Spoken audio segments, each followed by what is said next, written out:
Millions of Americans tuned in just to watch Matthew Saad Muhammad bleed. The worse his face got smashed, the higher the TV ratings climbed. The networks knew exactly what they were doing. They threw him into one brutal fight after another, turning his severe brain damage into a legal money printer.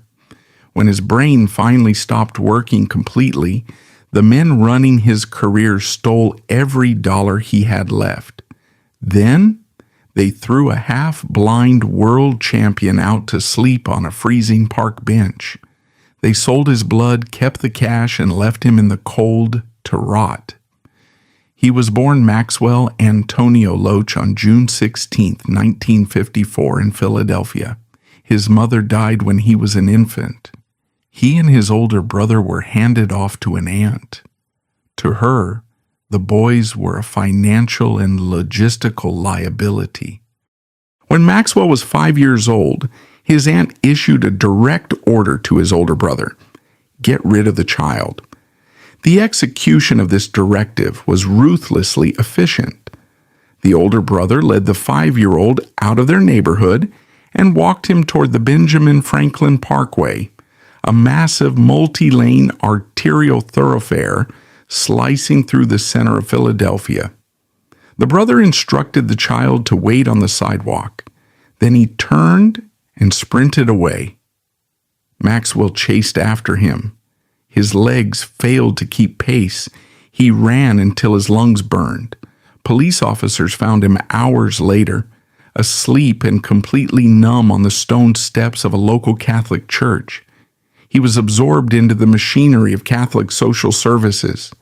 They wiped away his given name, severing his tie to his biological lineage. They issued him a new identity, Matthew Franklin. The name was a sterile amalgamation constructed from the local saint and the massive roadway where he was discarded. He was placed into an orphanage and subsequently cycled through the foster care system. Children in this circuit were routinely moved from house to house. For Matthew, this transient existence reinforced the lesson he learned on the Parkway. He internalized a devastating psychological reality. Human connection is purely transactional and temporary. He learned that his physical presence was disposable. If he did not provide value, he would be abandoned. This deeply embedded fear forged a desperate need for validation. This exact psychological vulnerability became the primary target for his future handlers. It was the weak point they manipulated to maintain absolute control over him. As Matthew grew older, the internal trauma manifested as external aggression. Violence became his currency, and he learned to spend it effectively. He did not fight for territory. He fought out of a deep-seated rage against his own existence. He discovered he possessed heavy hands and a terrifying tolerance for physical pain. The pain of a punch to the face was quantifiable. It was temporary. It was manageable compared to the psychological void of abandonment. This aggression led him to the local boxing gyms in Trenton, New Jersey. Trainers and managers evaluated him and immediately recognized his psychological leverage. Matthew was hungry, angry, and completely lacked a protective familial structure. He had power, he was fearless, and he possessed no advocate to scrutinize contracts or demand protective measures. He began a brief, violent amateur career. He bypassed the fundamental lessons of the sport: footwork, defense, ring generalship. His approach to boxing was an act of survival. He did not know how to slip a punch, parry a jab, or roll with a hook. His defense consisted of his chin and his sheer refusal to stay down. He relied entirely on raw aggression and the ability to absorb blunt force trauma. He fought 20 amateur bouts using this exact method, absorbing hundreds of unprotected strikes to the head. This self-destructive style won him the Trenton Golden Gloves title in 1973. To the local promoters, a fighter with terrible defense and a granite chin was a highly exploitable asset. They did not want to teach him defensive mastery. They demanded violence. They demanded a man willing to walk through a firestorm, knowing it would sell tickets. As Matthew prepared to turn professional in 1974, the trap was set. The armor he had built to survive his childhood, his pain tolerance, his desperate need for approval, his willingness to destroy himself for recognition, was weaponized against him. He stepped into the professional ranks seeking validation and a permanent home. He did not realize he was walking into a sophisticated meat grinder. The men waiting for him saw a product. They saw a man who would gladly trade his neurological future for the roar of a crowd. The transition into the professional ranks in 1974 did not offer a sanctuary. It offered a marketplace. Matthew Franklin stepped into the Philadelphia boxing circuit, a notoriously brutal ecosystem. The gyms in this environment were not training facilities. They were attrition camps. Promoters and matchmakers stalked the perimeters, looking for cheap, durable labor to fill undercards. Matthew was prime inventory.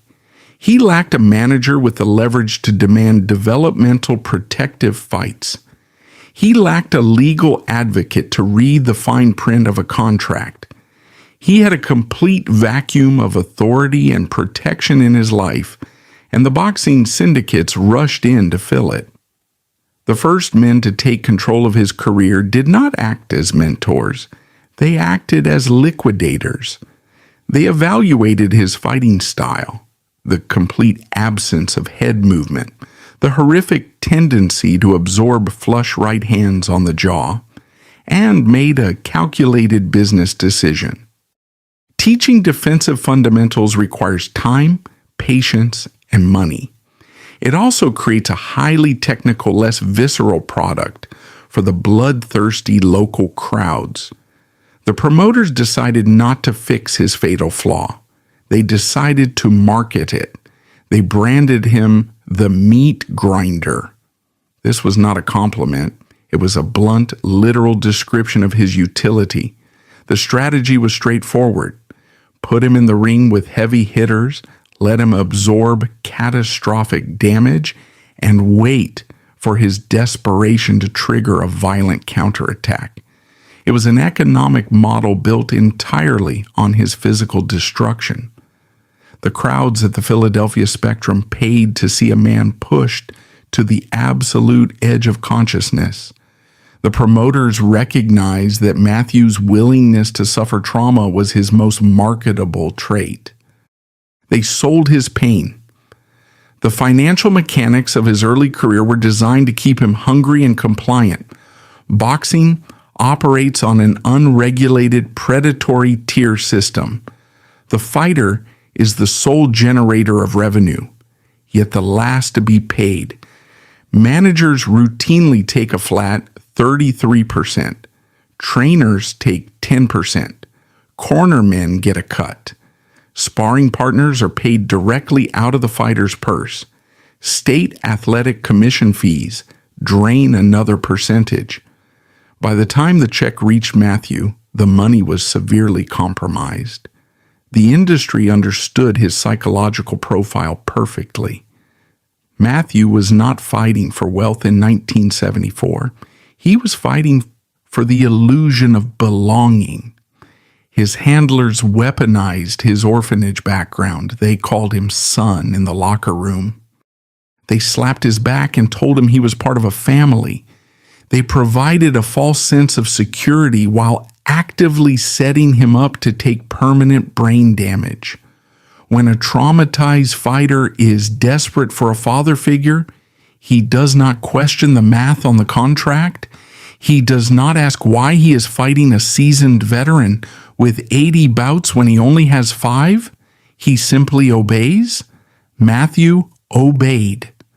Between 1974 and 1977, he was thrown directly into the deep end of the light heavyweight division.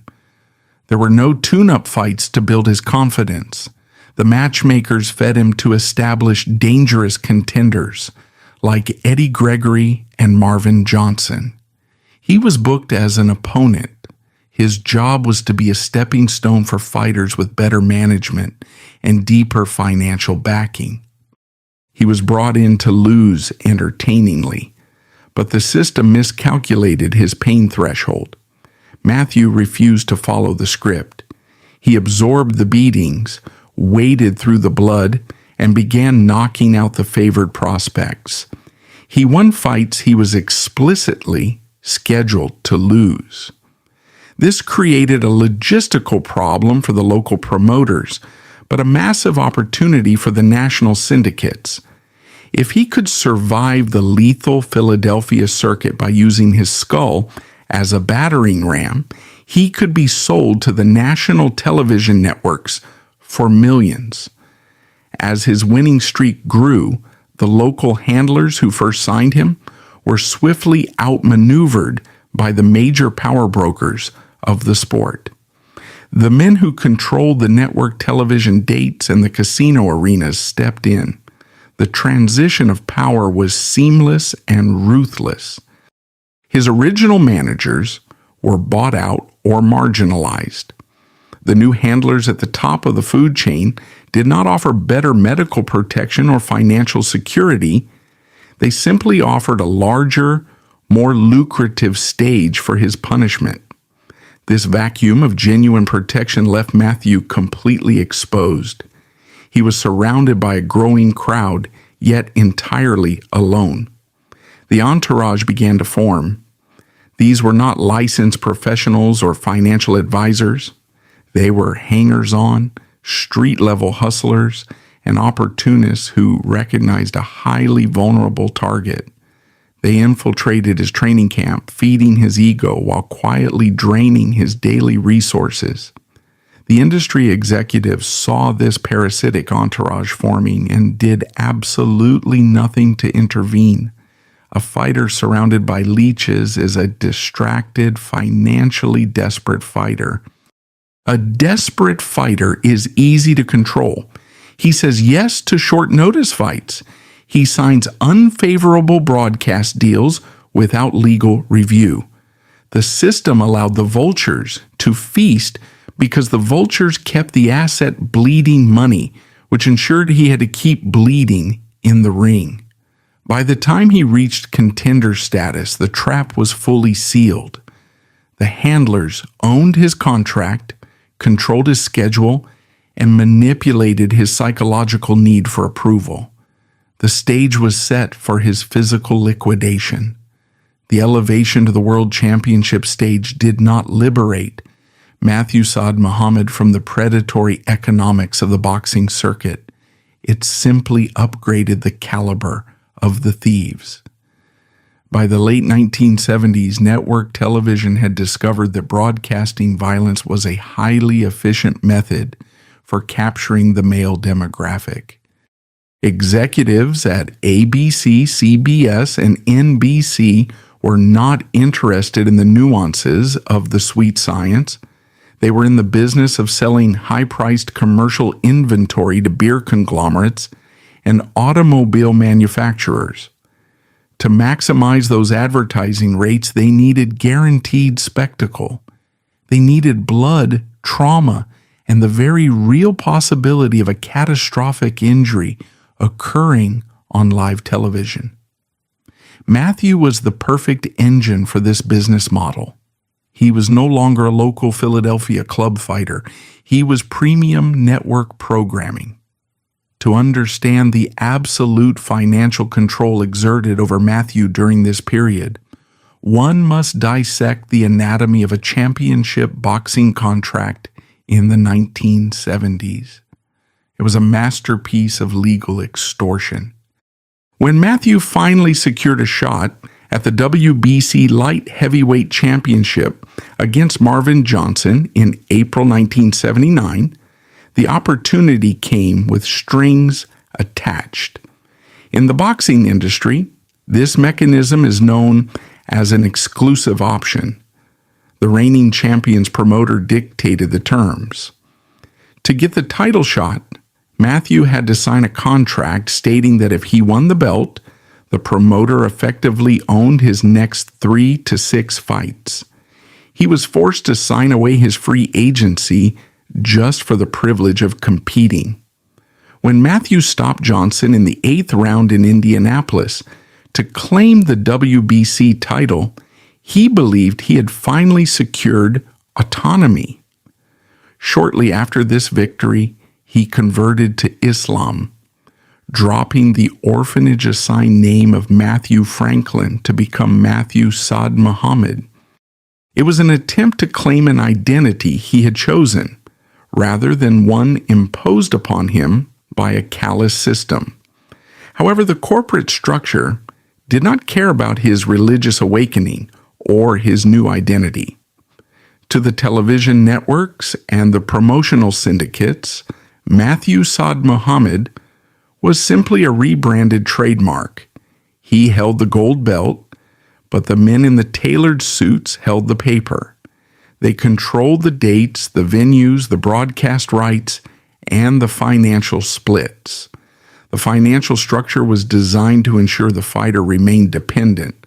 A championship purse might be announced to the press as $500,000, creating the public illusion of sudden massive wealth. The reality was a clinical extraction of funds. Before Matthew saw a single dollar, the money was heavily taxed by the system. The promoter skimmed the top off the live gate and the closed-circuit television revenue. His manager took a non-negotiable 33%. Training camp expenses, including the flights, hotels, and salaries of his rapidly expanding entourage, were billed entirely to Matthew's side of the ledger. Sanctioning fees to the WBC drained another percentage point. Taxes consumed half of what remained. The industry allowed him to generate millions, but aggressively engineered the accounting so that he lived fight to fight. The system needed him financially hungry. A wealthy fighter can afford to take time off to heal. A broke fighter has to get back in the ring.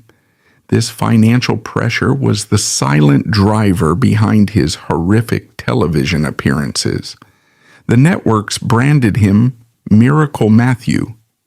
They constructed promotional packages highlighting his ability to absorb terrifying beatings and rally back from the edge of unconsciousness. The media apparatus actively normalized traumatic brain injury. Commentators sitting safely at ringside praised his heart and his granite chin. They used sports cliches to sanitize the brutal reality that a man's central nervous system was being dismantled for entertainment. The absolute climax of this sanctioned exploitation occurred on July 12, 1980. Matthew was booked to defend his WBC title against Yaki Lopez. The fight was broadcast nationally. It was heavily promoted, highly anticipated, and remains one of the most violent spectacles ever aired on American television. The boxing media still romantically refers to it as the fight of the year. From a clinical investigative perspective, it was a systemic failure of every protective mechanism intended to keep a human being alive in a combat sport. The fight was a grueling war of attrition from the opening bell, but the 8th round exposed the true depravity of the boxing machine. For 3 minutes, Yaki Lopez trapped Matthew against the ropes and unloaded an uninterrupted barrage of power punches. Matthew's defense completely collapsed. He absorbed 20 consecutive flush, full leverage strikes directly to his skull. He did not move his head. He did not clinch to stop the assault. He simply stood there and let his brain absorb the kinetic energy of a professional fighter trying to detach him from his senses. The medical reality of that specific round is horrifying. The human brain is a mass of soft tissue suspended in cerebrospinal fluid inside the skull. When a fighter takes a flush power punch to the jaw, the head snaps violently. The brain crashes into the interior bone of the skull, causing a coup contre coup injury. Neurons shear and tear.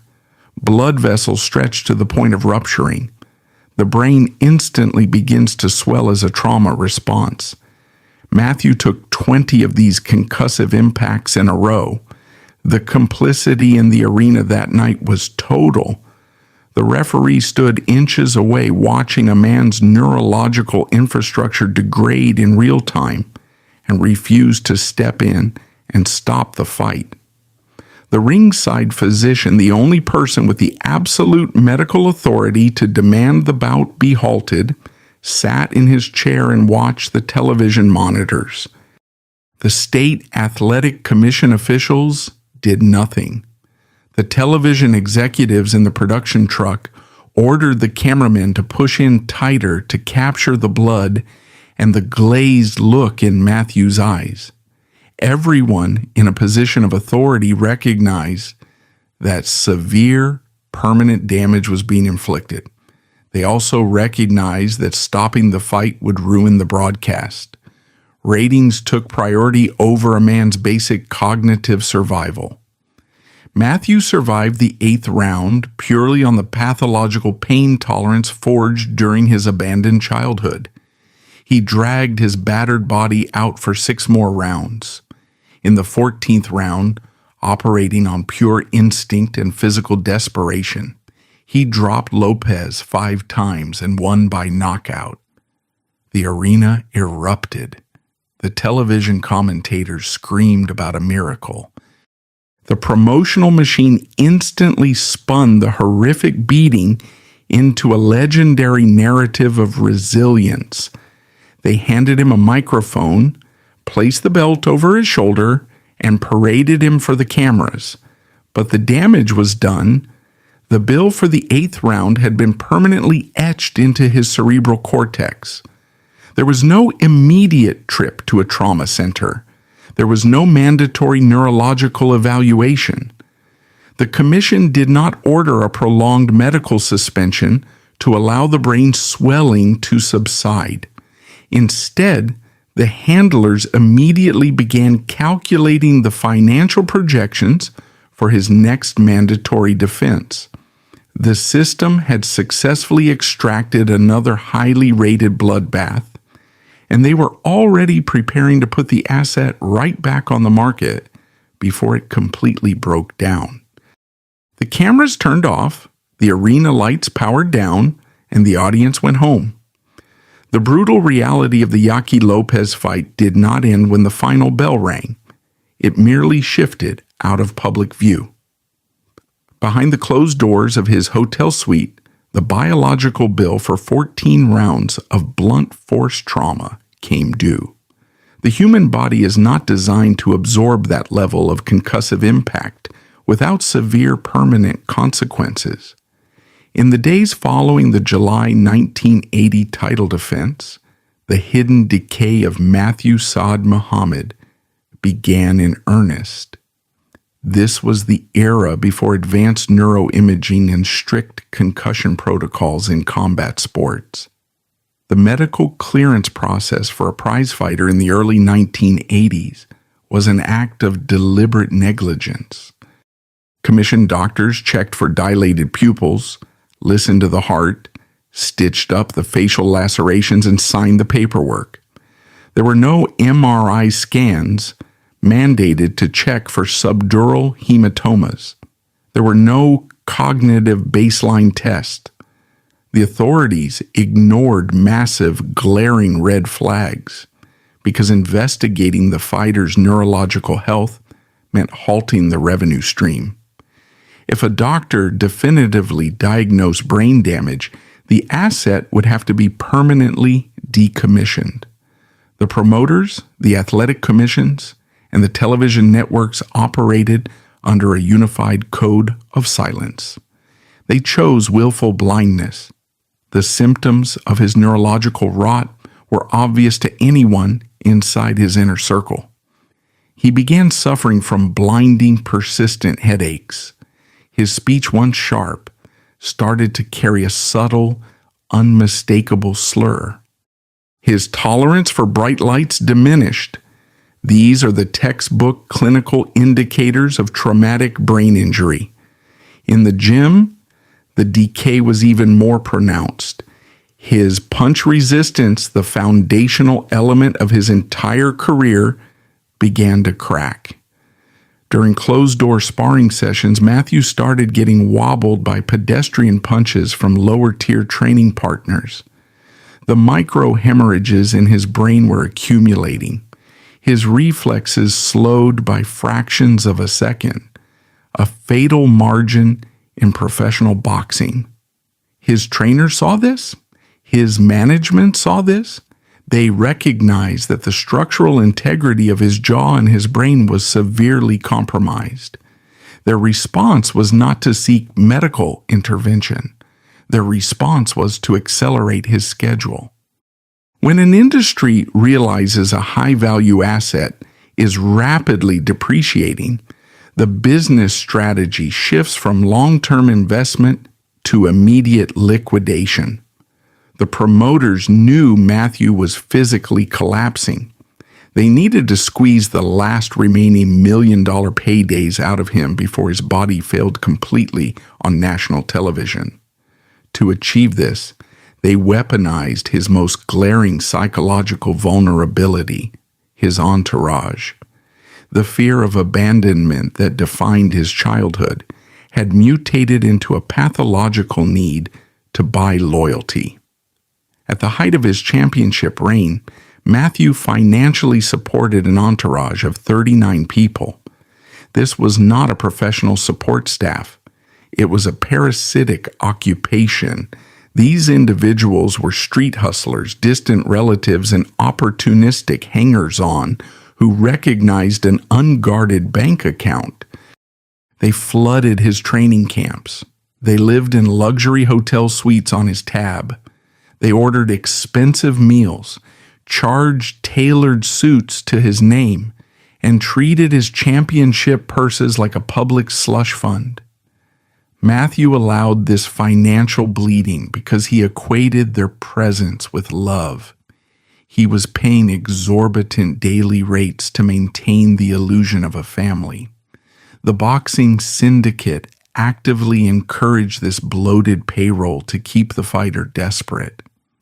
His sprawling inner circle acted as a buffer between Matthew and reality.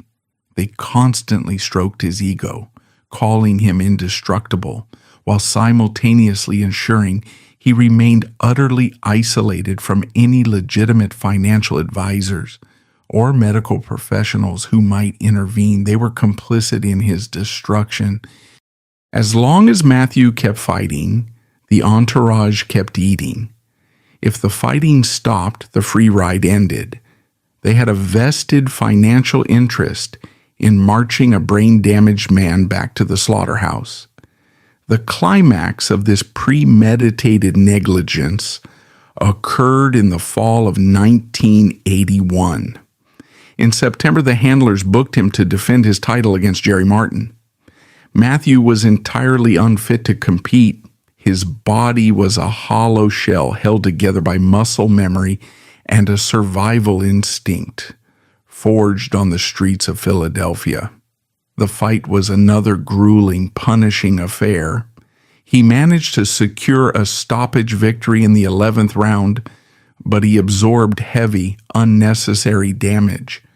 The standard medical protocol following an 11-round war should have been a mandatory 6-month suspension to allow the brain to heal. The system gave him barely 3 months. In a move that borders on criminal exploitation, the promoters booked Matthew to face Dwight Muhammad Qawi on December 19th, 1981. This was not a standard title defense. This was an execution. Cowie, known as the Camden Buzzsaw, was a relentless, compact pressure fighter who threw looping heavy hooks with devastating power. He was the absolute worst possible stylistic matchup for a fighter with failing reflexes and a degrading chin. The training camp for the Cowie fight was a grim, silent procession. The trainers watched Matthew go through the motions. They saw the lethargy. They saw the lack of snap in his punches. They knew he was walking into a buzzsaw, but the television contracts were signed, the arena was booked, and the entourage needed to be paid. The machinery of the boxing industry does not possess a reverse gear. On the night of December 19th, the illusion was finally shattered on live television. The magic that had defined Miracle Matthew evaporated. His brain could no longer command his body to walk through the fire. Cowie systematically dismantled him from the opening bell. He walked through Matthew's weakened punches and battered him with terrifying efficiency. There were no dramatic comebacks. There was only a slow, methodical beating. By the 10th round, Matthew was taking flush shots to the head without any defensive response. He was pinned against the ropes, heavily concussed and entirely defenseless. The referee finally stepped in and stopped the fight. The WBC Light Heavyweight Championship was gone. More importantly, the illusion of his invincibility was permanently broken. The promoters, the network executives, and the casino bosses looked at the ruined man in the ring and made an instant, cold calculation. The asset had been liquidated. The television crews packed up their cameras. The promoters immediately shifted their attention to the new champion. Matthew Saad Muhammad was officially useless to the top tier of the boxing economy. The system had successfully extracted his prime years, and now the true horror of his disposal was about to begin. The morning after December 19th, 1981, the ecosystem surrounding Matthew Saad Muhammad collapsed with clinical efficiency. When he lost the WBC Light Heavyweight Championship to Dwight Muhammad Cowie, he did not just lose a gold belt. He lost his status as a high-yield financial asset. The network television executives tore up the broadcast schedules. The high-end casino promoters at Caesar's Palace and the Atlantic City Boardwalk stopped returning phone calls. The multi-million-dollar promotional machine that had shielded him from the realities of his own neurological decay powered down and moved on to the next viable product. Matthew was left completely isolated in the wreckage of his own career. The most immediate and brutal consequence of his defeat was the mass exodus of his hangers-on. The opportunistic crowd who had lived out of his hotel suites, charged tailored clothing to his accounts, and constantly reinforced the delusion of his invincibility vanished overnight. They were not a support system, they were a payroll. When the championship purses stopped, their loyalty evaporated. They did not stay to help him navigate the physical trauma of the Cowie beating. They scattered, taking whatever residual cash, jewelry, and easily pawned assets they could carry. Matthew was abandoned for the second time in his life, but this time he was not a child on the Benjamin Franklin Parkway. He was a 27-year-old man with a severely compromised brain and a mountain of hidden debt. The financial reality of his championship reign was a masterpiece of accounting fraud orchestrated by the men he trusted. While Matthew generated millions of dollars in live gate receipts and television ad revenue Between 1979 and 1981, he never controlled the principal capital. His management had structured his payouts to ensure maximum extraction. The money he did receive was recklessly squandered to maintain the parasitic entourage and a sprawling estate. There were no trust funds. There were no diversified investments. There was no pension plan waiting for him in retirement. Worse, there was the Internal Revenue Service.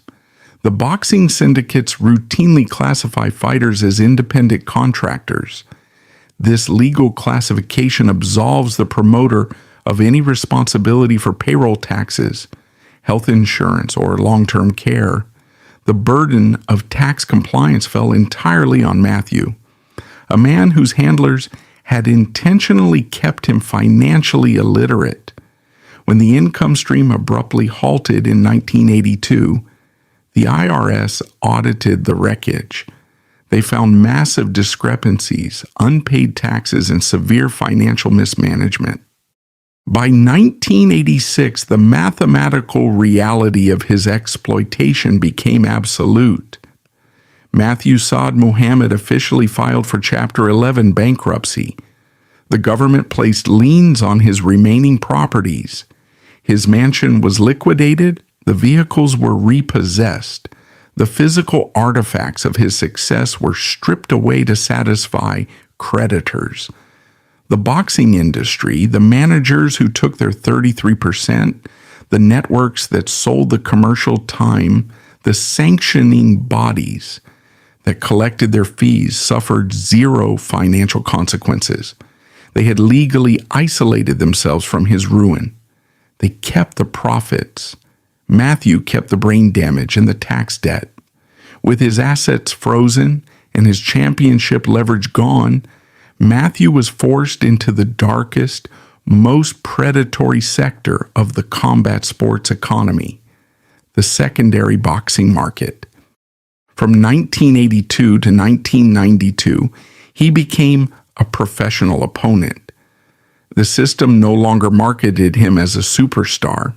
Instead, regional matchmakers and opportunistic promoters leveraged the lingering recognition of his name to sell tickets in second-tier markets.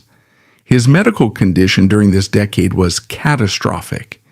Years of absorbing concussive trauma without adequate recovery time had ravaged his central nervous system. His speech was heavily slurred. His balance was compromised. Most critically, his vision was failing. He developed traumatic cataracts from the thousands of unprotected punches he absorbed to the orbital bones. He was legally blind in one eye and possessed severely degraded vision in the other. In any regulated, legitimate medical environment, these physical markers would mandate an immediate, permanent ban from competition. But the global boxing circuit operates through jurisdictional loopholes. When the major state athletic commissions in Nevada or New York finally refused to license him due to obvious neurological decay, his new handlers simply brokered fights overseas or in unregulated territories. He was shipped like freight to smoky gymnasiums and minor arenas in Australia, Spain, Trinidad and Tobago, and obscure corners of the American Midwest. The matchmakers in these territories did not book him to win. They booked him to lose. They paid a few $1,000s to fly the former world champion into their city, solely to have their local up-and-coming prospects beat him into unconsciousness. It was the systematic, sanctioned destruction of a disabled man. He was knocked out by club fighters who would not have been allowed to spar with him 5 years earlier. The handlers took their cut of the meager purses, paid for his plane ticket, and left him to absorb the trauma. The absolute floor of this human trafficking occurred in 1992. The exploitation crossed from boxing into the newly emerging, highly unregulated world of mixed martial arts. A syndicate of brokers engineered a deal to send Matthew to Japan to compete for the UWFI. The UWFI was an early pioneer of shoot wrestling, a precursor to modern MMA that combined legitimate submission, grappling with brutal striking. The Japanese promoters needed a recognizable American name to feed to their rising star, Kiyoshi Tamura. They did not care that they were purchasing the rights to a 37-year-old half-blind man with advanced chronic traumatic encephalopathy. They only cared about the marketing value of the former WBC champion. The American brokers who facilitated the deal were fully aware they were sending a neurologically impaired boxer with zero grappling experience into a cage with a trained submission specialist. They signed the contract anyway, took their commission, and put Matthew on a plane to Tokyo. On May 8, 1992, at the UWF in Yokohama event, the ultimate indignity was televised. Matthew was pushed into the ring. He wore his traditional boxing trunks. He had his hands wrapped. He was completely out of his element, stepping into an environment he did not understand, against an opponent trained to break limbs and restrict blood flow. The bell rang. The fight lasted exactly 34 seconds. Kiyoshi Tamura instantly shot in, took the compromised boxer to the canvas, bypassed his non-existent ground defense, and applied a rear naked choke. Matthew's brain, already starved of oxygen and damaged by decades of abuse, was quickly cut off from blood supply. He tapped out, gasping on the mat while the Japanese crowd cheered the victory of their local prospect. It was a cold, clinical execution. The American combat sports machinery had extracted his prime physical years, drained his bank accounts, ignored his medical collapse, and then brokered his final shreds of dignity to a foreign promotion for a fraction of his former value. He was a discarded piece of industrial machinery, sold for scrap metal. Following this humiliating spectacle, Matthew stumbled through a few more irrelevant boxing matches before finally retiring in 1992. His official record read 39 wins, 16 losses, and 3 draws. The statistics are meaningless. The true record was a lifetime of systematic, unpunished exploitation. The system had finished chewing him up. Now it was time to spit him out onto the streets. The transition from the boxing ring to the concrete sidewalks of Philadelphia was not an accident. It was the mathematical certainty of the boxing industry's economic model. When Matthew Saad Muhammad officially retired in 1992, he stepped into a total institutional void. Professional boxing is a multi-billion-dollar global enterprise, yet it operates as a fragmented, unregulated frontier. It is the only major revenue-generating sport in the United States that actively refuses to unionize its athletes. If a player in the National Football League, Major League Baseball, or the National Basketball Association completes a fraction of Matthew's tenure, they are vested, they receive a pension, they receive comprehensive post-career medical insurance. They are protected by a collective bargaining agreement negotiated by union lawyers.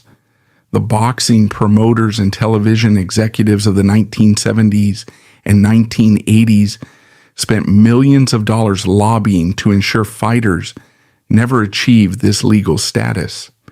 By legally defining boxers as independent contractors rather than employees, the promoters completely absolved themselves of any post-career liability.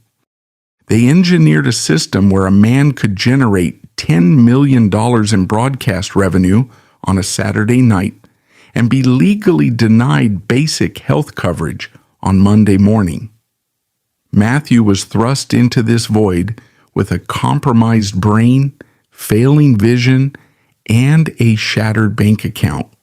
He attempted to transition into training fighters in Atlantic City, but the severe neurological damage sustained during his career made consistent employment impossible. Chronic, traumatic encephalopathy and cumulative brain trauma do not plateau. They actively degrade the host. His short-term memory fractured. His motor skills eroded. He could not maintain the logistical demands of running a training camp or managing fighters. The sport had broken his internal hardware, rendering him unemployable even within his own industry. The starkest display of the industry's hypocrisy occurred in 1998. The International Boxing Hall of Fame in Canastota, New York, elected to induct Matthew Saad Muhammad. The promotional machine temporarily powered back on for a weekend photo opportunity. The executives, the media members who had built their careers describing his blood loss, and the surviving promoters gathered to applaud his legacy. They handed him a bronze plaque. They gave speeches detailing his legendary heart and his granite chin. It was a completely hollow gesture. The Hall of Fame induction provided zero financial compensation. It came with no medical stipend to treat his advancing traumatic cataracts or his slurring speech. The men in the tailored suits drank expensive champagne in VIP tents, clinked glasses to his memory, and then flew back to their estates. Matthew took his plaque and returned to the creeping poverty of his daily reality. The industry was perfectly willing to build a monument to his suffering, but they violently refused to pay for his survival. By the mid-2000s, the eviction notices outnumbered the boxing memorabilia. The small apartments downgraded to rented rooms, which eventually downgraded to nothing. The former undisputed light heavyweight champion of the world was evicted onto the streets of Philadelphia, the same city where he had packed the Spectrum Arena to the rafters, generating massive live gates and closed-circuit television revenue, now became his open-air prison. Surviving on the streets of a major American city requires sharp instincts, physical durability, and hyper-awareness. Matthew possessed none of these. His peripheral vision was almost entirely gone. His physical balance was degrading daily. The streets are a predatory environment, and a blind, neurologically impaired older man is a prime target for theft and assault. He slept on park benches near the same Benjamin Franklin Parkway where his brother had abandoned him 50 years earlier. The cycle of his life had violently snapped back to its exact traumatic origin point. The system had taken him from the streets, extracted every drop of his physical value, and deposited him right back onto the concrete. Eventually, the harsh winters of Pennsylvania forced him into the shelter system. He became a resident of the RHD Ridge Center, a massive 300-bed homeless shelter in North Philadelphia. He was stripped of his final layer of dignity. He stood in line for soup. He slept on a thin mattress in a room crowded with men battling severe addiction and untreated psychiatric disorders. The most revealing aspect of his time in the shelter was the code of silence maintained by the other residents. The street population of Philadelphia knew exactly who he was. They remembered the television broadcasts, they remembered the Yaqui Lopez fight, but they recognized the profound humiliation of his current state, and they chose to protect him. The homeless men of Philadelphia offered him more respect and genuine protection than the millionaire executives who had managed his career. They kept his identity out of the local press for months. They did not exploit him. The silence broke only when Matthew decided to leverage his own ruin for advocacy. In 2010, he partnered with One Step Away, a Philadelphia-based street newspaper produced by and for individuals experiencing homelessness. He became their official spokesperson. He stood on the street corners of Center City, holding stacks of the newspaper, selling them for $1 a copy to pedestrians who barely recognized the scarred, aging face of a former global icon. When the local media finally caught wind of his situation, they rushed in with cameras to document the tragedy. The reporters asked him how he lost the money. They framed the narrative around his personal financial mismanagement. They pointed to the sprawling entourage of the 1980s. Matthew, displaying a level of accountability utterly absent in his former promoters, accepted the blame. He told the cameras, "I made the money and I lost the money." He refused to play the victim, but his personal accountability does not acquit the boxing industry. Blaming a brain-damaged orphan for failing to navigate complex tax law and predatory accounting is a deliberate misdirection. The system intentionally kept him uneducated. The system actively encouraged the massive entourage to isolate him. The system legally classified him as an independent contractor to deny him a pension. The system mandated that he take lethal amounts of brain trauma to drive up television ratings. His work with One Step Away was his final fight. He used his platform to advocate for affordable housing and shelter resources. He proved that his character remained intact even as his body failed. But beneath the surface of this localized advocacy, a darker terminal reality was taking hold. His slurred speech was worsening. His muscles were beginning to twitch and atrophy. His legs were losing the ability to support his frame. The medical bills from the 1980s were finally coming due, and the diagnosis would reveal the ultimate lethal consequence of his exploitation. The final stages of Matthew Saad Muhammad's life were not defined by a sudden tragic accident. His demise was a slow, agonizing biological liquidation.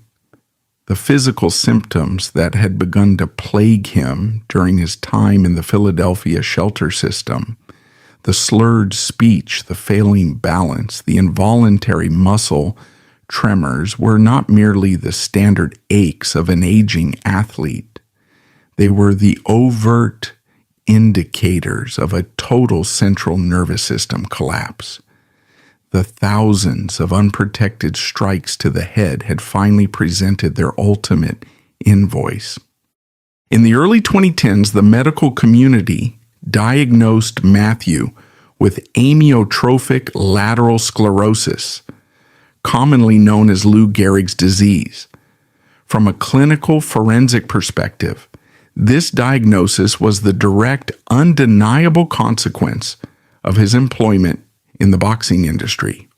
Modern neurological research has established a definitive link between repetitive traumatic brain injury, chronic traumatic encephalopathy, and the accelerated onset of neurodegenerative diseases like ALS. The continuous sanctioned blunt force trauma he absorbed on television caused the abnormal buildup of tau proteins in his brain. These proteins systematically choked off his neural pathways, triggering a catastrophic misfiring in his motor cortex. ALS is a ruthless mechanical disease. It does not impair cognitive function. It traps a fully aware human mind inside a rapidly deteriorating physical structure. It attacks the motor neurons in the brain and spinal cord, severing the communication lines between the nervous system and the voluntary muscles. For a man whose entire identity and economic value were built on supreme physical durability, the pathology of ALS was the ultimate cruelty. The muscles that had survived 14-round wars began to atrophy and die. First, his legs lost the ability to bear his weight. Then his arms lost their mobility. Eventually, the paralysis moved to his diaphragm, destroying his ability to breathe independently. The boxing syndicates that extracted millions of dollars from his physical prime offered absolutely no medical or financial intervention during this terminal phase. The promoters who had built mansions and secured generational wealth off his broadcast rights did not fund his specialized neurological care. The network executives who sold beer and automotive advertisements during his bloodbaths did not pay for his wheelchair or his breathing apparatus. They remained legally insulated. The independent contractor classification embedded in his 1970s boxing contracts acted as an impenetrable legal firewall. The system was engineered specifically to ensure that when the asset's internal hardware finally broke down, the financial liability rested entirely on the state and the taxpayer, not on the industry that inflicted the damage. As his body shut down, Matthew was admitted to a hospital in Philadelphia. The environment was a stark, brutal contrast to the peak of his career. There were no flashing cameras, no VIP sections, and no 39-man entourage crowding the suite. The parasites had long since attached themselves to new hosts. He was surrounded only by medical monitors and the sterile hum of life support machinery. The man who had been paraded around the ring in front of millions was left to face the final terrifying stages of suffocation in total isolation. On May 25th, 2014, the biological engine finally failed. Matthew Saad Muhammad died at the age of 59. The official cause of death was complications from ALS, but the investigative truth requires a more precise autopsy report. He was killed by the unregulated economics of professional boxing. The lethal blows were not delivered in a single fight. They were administered over a decade, subsidized by television contracts and sanctioned by athletic commissions that prioritized revenue over human life. The immediate aftermath of his death exposed the final layer of the industry's hypocrisy. The boxing media, the same apparatus that had relentlessly marketed his lack of defense to drive up ratings, immediately began churning out sanitized obituaries. They published articles praising his warrior spirit. They recounted the thrilling rounds of the Yaqui Lopez fight. They offered empty condolences and romanticized his suffering. They deliberately ignored the systemic exploitation that put him in a homeless shelter and a charity hospital ward. To admit that Matthew was the victim of a predatory business model would require the media and the promoters to admit their own complicity in his destruction. Therefore, they framed his life as a tragic but unavoidable sports narrative, rather than a documented case of corporate manslaughter. Matthew Saad Muhammad's legacy is not a triumph of the human spirit. It is a cold, irrefutable indictment of casino capitalism operating within combat sports. He entered the system as a traumatized, abandoned child desperately seeking validation. The industry recognized this psychological vulnerability, weaponized his pain tolerance, and fed him into a highly profitable meat grinder. They extracted his prime years, drained his capital through predatory management, ignored obvious signs of severe brain damage, and discarded him onto the streets when his physical utility expired. The machinery of professional boxing does not produce heroes. It produces inventory. It engineers gods for Saturday night television, extracts their blood for profit, and walks away when the shell is empty. Matthew Saad Muhammad survived the streets, survived the orphanage, and survived the most dangerous men in the world inside the ring. But he could not survive the system. The system took everything. And when there was nothing left to take, it simply turned off the lights.